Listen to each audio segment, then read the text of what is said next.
Hrot, qui apparemment veut dire pointe ou cime en tchèque, est un FPS rétro disponible sur PC en Early Access depuis janvier 2011. Alors, j'ai une relation particulière avec l'accès anticipé qui peut se résumer en quelques mots. J'en ai rien à foutre. Ce que j'entends par là, c'est que de mon point de vue, le statut d'accès anticipé n'est jamais pertinent dans la critique d'un jeu. En tant que joueur et acheteur potentiel, je vois un développeur proposer un certain jeu appartenant à un certain genre pour un certain prix. Je vais comparer le jeu en question aux autres produits similaires disponibles au même moment comme je le ferais habituellement. Point barre. À l'heure où j'écris ces lignes, Hrot propose 2 des 3 épisodes de sa campagne. La question que je me pose est simple, est-ce que je peux recommander l'achat de ce jeu en l'état, maintenant, pour les 17 € demandés?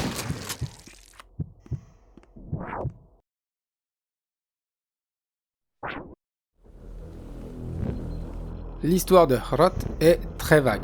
Elle se déroule en Tchécoslovaquie en 86 suite à une catastrophe mystérieuse ayant entraîné une invasion assez mal définie, faite d'humains métamorphosés, de mutants et même visiblement d'objets possédés. La nature du cataclysme pourrait bien être en partie d'origine chimique ou nucléaire, étant donné la quantité de masques à gaz et de tenues hazmat portées par vos ennemis. En surface, ça ressemblerait presque au début de l'histoire d'Half-Life transposée dans un contexte soviétique. Le titre est plein de références à l'URSS et chaque niveau est apparemment directement inspiré de lieux réels situés dans la région de Prague. Ce monde est rendu plus vivant par de nombreuses interactions avec le décor. Dans les mécaniques, par l'activation de divers mécanismes participant à la progression bien sûr, mais aussi dans certains éléments totalement futiles, un peu comme dans Duke Nukem 3D. Les deux types d'interactions participent à l'ambiance, la première en créant un lien entre le thème et le gameplay, et la deuxième en donnant l'illusion d'un monde habité malgré la solitude ambiante.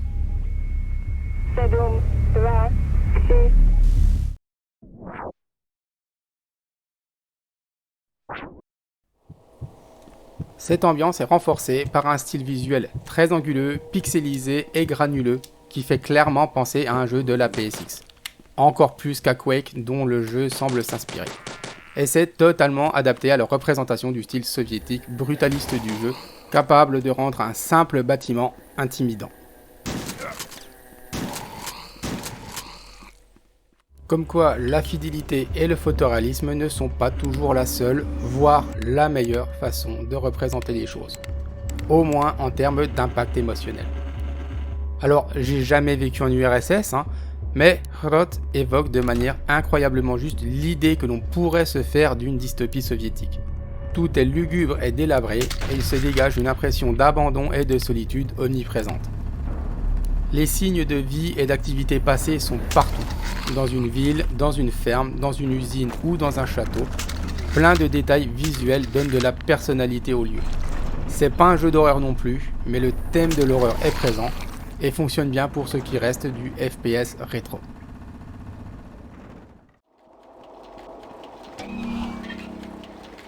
Certains monstres, en particulier les boss, reprennent ce thème. Vous affronterez des objets possédés, des abominations biomécaniques et des assemblages monstrueux d'humains et de monstres. Les monstres les plus fréquents sont moins horrifiques, mais tout aussi inquiétants avec leurs masques et leurs tenues de protection. Tout ce qui est humanoïde ou monstrueux a un design franchement très réussi, malgré les limitations techniques. Ou peut-être grâce à celle-ci en fait. Les animaux en revanche mériteraient d'être un peu plus fignolés. Leurs modèles ne sont pas très convaincants, et là ça n'a pas grand chose à voir avec le thème du jeu. C'est juste qu'ils sont un petit peu ratés. C'est surtout leurs animations qui me posent problème, parce qu'il est parfois difficile de lire leurs mouvements. J'ai pas grand chose à dire sur l'aspect des armes en revanche, qui est très minimaliste et rustique, mais efficace et impactant. Ça marche finalement très bien dans le cadre du jeu. On s'attend à des armes soviétiques et on nous sert des armes simples, un peu brutes de fonderie et fiables. Ça colle.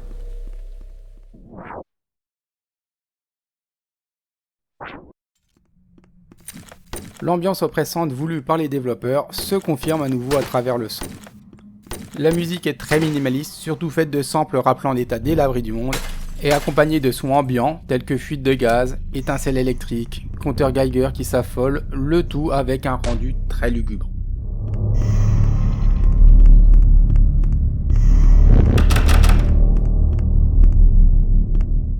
Ça peut sembler basique mais c'est très efficace. Déjà parce que le son en basse fidélité nous rapproche à la fois du rendu graphique et de l'époque à laquelle se déroule l'histoire, et aussi parce que l'ambiance sonore est capable à elle seule de vous faire douter de vos actions. Un son lancinant venant d'un long couloir ou le bruit d'une plaque de métal grinçante au milieu d'une phase de plateforme seront bien suffisantes à vous mettre la pression.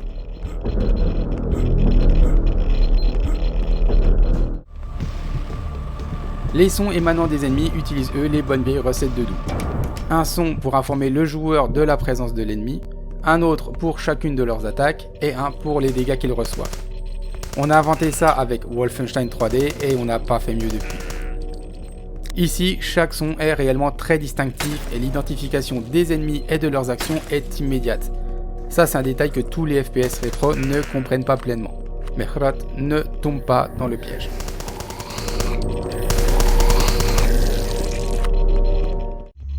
J'ai, en revanche, été un peu déçu par le son des armes.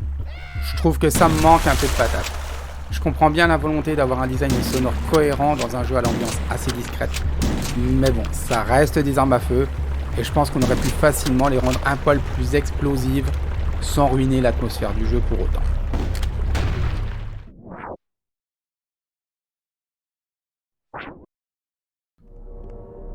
Intéressons-nous maintenant à ce qui compte vraiment, à savoir le gameplay. Déjà, j'ai rien à reprocher au contrôle. Les mouvements et la visée sont quasi parfaits et n'ont jamais été vraiment pris à défaut durant toute ma partie. C'est rapide, fluide et précis et ça répond très bien. La plateforme est assez limitée, ce qui est toujours une bonne idée dans un FPS. Et dans les rares cas où il devient pertinent, votre simple petit saut fera parfaitement l'affaire. Niveau options, rien à reprocher au jeu, tout est là. En particulier, toutes les touches sont reconfigurables et le champ de vision est modifiable à volonté. Vous affronterez au cours de votre partie des ennemis très variés et tous immédiatement identifiables. Chacun a sa forme, ses couleurs, son comportement et ses sons. L'IA est basique, mais relativement efficace, en tout cas en situation de combat. En dehors de ça, vous verrez parfois un monstre qui ira se noyer ou tomber dans un gouffre juste en cherchant à vous rejoindre. C'est assez rare, et certainement pas voulu par les développeurs, mais au final assez marrant. Ça crée ce qu'on appelle du gameplay émergent, en vous incitant à éliminer certains ennemis de manière détournée. Donc au final, rien de bien grave. Chaque ennemi humanoïde partage généralement une arme avec vous et vous lâchera les munitions de celle-ci lorsque vous l'aurez vaincu. Le jeu aime aussi vous faire affronter des animaux, et là ça va des classiques chiens de garde et rats d'égout, voire selon le corps à corps, à des créatures beaucoup moins attendues. Je vous laisse la surprise, parce que même si je ne suis pas convaincu que celle-ci marche vraiment au niveau thématique, la première rencontre risque de vous faire une forte impression. Vous croiserez aussi des chauves-souris et des serpents. Ouais, là on tape un peu dans le fond de tiroir des ennemis de jeux vidéo. Bon, soit. Pour compléter le bestiaire, vous rencontrerez aussi toute une ribambelle de mutants et d'abominations déjà évoqués plus tôt. Ceux-ci ont des compétences et des comportements assez différents du reste et ça apporte pas mal de variété au titre. Dans l'ensemble, le combat est très bien équilibré et aucun ennemi ne semble représenter un problème. La composition des groupes d'ennemis est très bien pensée, le but étant comme souvent d'établir vos priorités dès leur apparition pour survivre. Bref, au niveau des ennemis et de leur implémentation, c'est un quasi sans faute.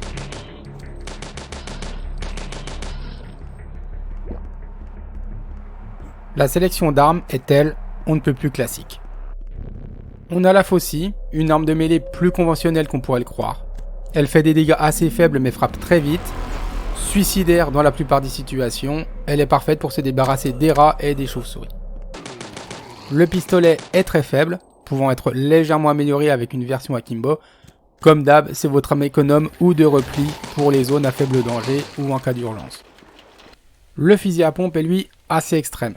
Très efficace en mêlée, mais avec une dispersion assez abusée. Bien sûr, on vous donne aussi un super shotgun, une version à double canon rendant hommage à Doom, encore plus lent, encore plus puissant et avec encore plus de dispersion. La mitraillette est peu précise, mais arrose bien les ennemis à mi-distance. Elle est franchement plus puissante que ce qu'on attend généralement d'une arme de style. Le lance-roquette, c'est un lance-roquette. Il fait exactement ce que vous attendiez d'une arme du genre. Mais il est peut-être un tout petit peu faiblard. L'arbalète envoie des traits hyper précis et tout aussi puissants sur de longues distances. Elle fera en gros office de fusil sniper. Le canon électrique tire des arcs électriques qui rebondissent entre les ennemis. C'est un peu l'arme ultime du jeu avec des munitions assez limitées. Les mines antipersonnelles exploseront tout ennemi qui osera s'en approcher de trop près. C'est peut-être l'arme la plus créative du jeu et elle est franchement intéressante à manipuler. Et pour boucler le tout, le jeu vous donne une grenade rapide, parfois salvatrice, et un coup de pied rapide assez inutile, mais qui peut parfois, quand les étoiles s'alignent, vous permettre de pousser un ennemi dans un précipice. Les armes sont dans l'ensemble assez équilibrées, franchement agréables à utiliser, et chacune a un rôle bien défini. J'aurais juste aimé un tout petit peu plus d'originalité, en exploitant peut-être davantage le thème du jeu. Mais bon, je chipote.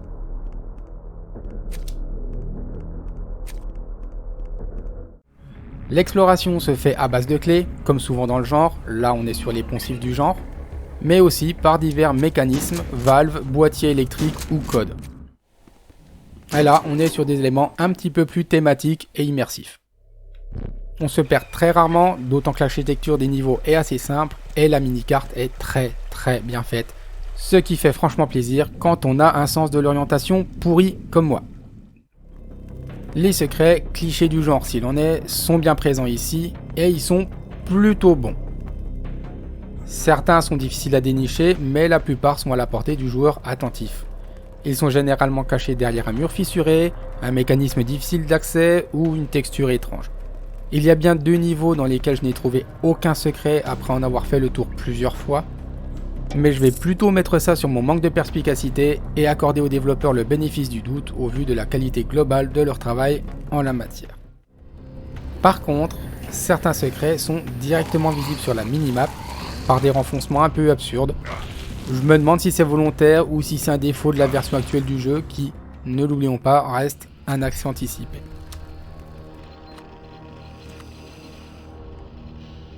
Je vais à nouveau finir sur les quelques défauts notoires que j'ai remarqués.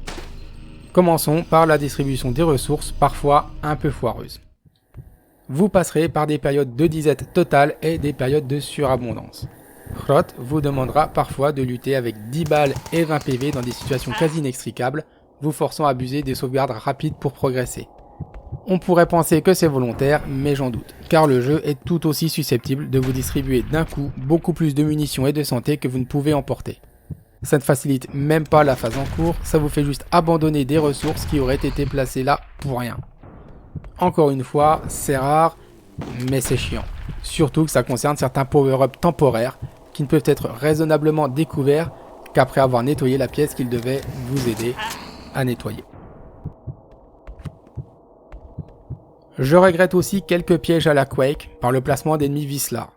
Ils sont parfois placés juste au-dessus d'une porte ou peuvent apparaître directement dans le dos du joueur. J'aime bien quand on s'inspire des classiques, mais ils n'étaient pas non plus parfaits. Et si on pouvait prendre leurs qualités et oublier leurs défauts, ce serait encore mieux. Dans le même genre, on notera aussi plusieurs faux secrets. Des zones un peu cachées qui vous attirent avec des réserves de munitions ou de santé et où vous serez pris en embuscade par un gros monstre qui vous en fera dépenser bien plus. Je sais pas si c'est un troll volontaire de la part des développeurs ou si c'est juste un problème d'équilibrage. Dans tous les cas, on s'en serait bien passé.